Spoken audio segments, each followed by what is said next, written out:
moving on here to 76, what I'm going to do is we're going to talk about um, chapter 7.7, and that is passing arrays as function arguments. That starts on page 413, but I'm going to do it here with a modified bit of code that would represent, I don't remember exactly the number. This is program 7-16, but I've changed it just a little bit. So uh, the the code sample will be right here under the video. And again, if it isn't there, please message me and I will put it there. This will demonstrate what we can do to pass arrays to functions as arguments. So here's the block of code. Now I have, this is where we're a little bit different. I've included IOmanip here because I want to use set width so we can see the array elements lined up a little more cleanly on top of one another. I have two function prototypes here. You can see those on lines number 6 and 7. My first function prototype for show values, you will notice one of the two parameters it takes is int with the brackets. This tells the function prototype to expect an array passed as an argument. Remember, C++ is not really passing the array here as an argument. It is passing a reference, an address to the storage location for where we have array. That'll become important in just a moment. We also have, this is the one I have added here for you. This is change values. I'm doing this in a void, which is less than optimum, but I did it in the interest of speed here. This also, you'll see the function prototype on line number 7, takes two parameters. Its first parameter is an integer array. You can see that denoted by the int and then the brackets. So here inside of main, you'll see that I have a constant for array size, and that is 8. This is going to be important because we need to pass the array size over to our functions, because unless we pass the size of the array, when we call to a function, we are just passing it the address, so the location of the first element of an array. But the problem is we're not giving along any other information about that array. How many elements? So I'm going to either have to hard code in how many elements that array is, or I'm going to have to pass two things along to any function in order to be able to successfully pass an array. I'm going to have to pass the array, which again isn't really passing the array. I'm just passing the address, address of the first element in the array. And I have to pass its size. If I can pass its size, I can help C++ reverse engineer where each one of those array element start and end locations is. So I also have here declared int numbers as an array, and I have given to it some initial values. So 5, 10, 15, 20, ... 40. So my first function call is here on line number 14, and I am going to call show values. So the first thing I'm passing it as an argument is numbers. The second thing I'm passing as an argument is array size. So then down here on lines 30 to 36, we've got my array heretofore mentioned inside of the scope of show values as nums. I've got the array size heretofore mentioned inside of the scope of show values as size. I know, I'm just going to continue to do it with all the vocabulary possible for the next couple of examples here so you guys get used to it. So what I'm going to do is, I noticed I spelled function correctly or incorrectly. What I'm going to do is I'm going to use a for loop to iterate through my array, and I am going to iterate through as long as my index is less than size. So a standard for loop that we have been using since chapter 4. For index equals 0, remember again, because my element numbers for my arrays starts with 0. Index less than size, because remember size is going to be, in this case, 8, but the number, the element number of my last element in my array is going to be n, my number minus 1, which is 7. So we use the less than size to be able to denote that properly here so that we iterate through our array the proper number of times.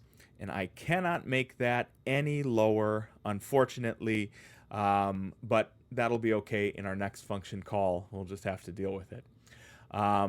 I've got this set width of 5 here so that as my numbers are being printed out, they'll be printed out in a regular fashion so that everything lines up really nicely. So here I am just printing out the values that are stored in the elements of my array. So this is just a repeat from chapter 6. So when this function is done doing its work, C++ knows to point back here to the end of this line, number 14, back in main. And so now in regular flow, top to bottom, left to right, in that order exclusively, line number 15 is the next one to be called. This time it's a function call to change values. I am passing again an integer array, numbers, and I am passing again array size to change values. There's not a ton, I don't believe anyway, there's not a ton you guys can't see here after, so it's the very bottom line here in the screen that you can see. I just don't have any more room I can go up with any of this, and I'm afraid if I make it smaller it'll be incredibly difficult to see, but we'll give it a shot. Yeah, it doesn't make any difference, did it? Okay, so at any rate, so here inside of change values, I'm going to pass as an argument numbers. I'm going to pass from main as an argument my array size. Here at my void for change values, I'm heretofore going to reference the starting address of my numbers array as nums. I'm going to heretofore inside of the scope of change values refer to int size as the number of my array elements from main that was array size previously. So here what I'm going to do, and I know this doesn't look standard, I was just typing it as quickly as I could to get this out because I don't know what the technological gremlin that's following us around here at the Wolf household is, but it's a serious one. So I just wanted to get this out before everything goes completely to hell. So I have int I, because I already have this int I right here, equals 0. I is less than size. Remember, size is the number of elements in my array, and I plus plus. Here, nums sub I, so I'm using that I iterator to iterate through the elements of my array, and I'm going to give it the value of I times 2. So this is very similar to our pennies per day problem where we doubled every time we came through our loop. Here that is. When all of that is done looping, I'm not sure if you can see it, I have I plus plus right under so that I can manage my my I so that as I'm doubling my values, I can double them quicker. Redundant, but true. And then I have a cout statement. The value of the elements in numbers has been changed. So here inside of my void change values, I am changing the values of the individual elements of my array. And then back here, when this function is done, it's going to return flow of control back to right here, the second to the last character on line number 15. It's going to encounter that semicolon. Line number 15 is done. It's going to output, now showing the values stored in numbers array. And then I'm using an enhanced for loop. You knew it was going to come back a couple of times here in the code samples, I am using the enhanced for loop to iterate through numbers and to take each one of those elements values as I iterate through my array numbers and store that in val. So that's going to output right here. So this time I'm going to go ahead and run this. There we go. You can see most of the output. So the very first grouping of numbers is the result of the function call to show values. So you can see those 5, 10, 15, 20, 25, 30, 35, 40. So the next line, the values of the elements in numbers has been changed in the function call to change values.